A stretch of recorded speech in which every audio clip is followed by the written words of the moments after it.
ବର୍ତ୍ତମାନ ପାଇଁ ମୂଳା ସରୁ କଟା ଚାଲିଲା। ମୂଳା ଚିପ୍ସ ହବ।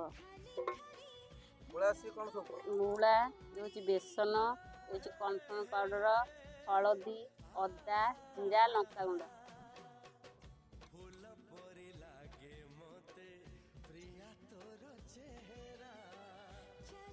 ଆମର ଗାଧୁଆଳର ଲଞ୍ଚ ଆଉ କଦଳୀ ପତ୍ର ହେଉଛି ଚୁନା ପତ୍ର।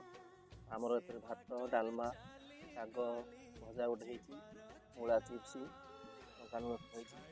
ଏଠି ଆମର ସାନ ପୁଅ ବସିଛି ଖାଇବା ପାଇଁ, ବଡ଼ ପୁଅ ବସିଛି, ଆଉ ବୋଉ ବି ମଧ୍ୟ ବସିଛନ୍ତି। ଗୋଟେ ଘରଣୀ ବସିଛି, ମୁଁ ଏଇନା ବସିଛି ଖାଇବାକୁ।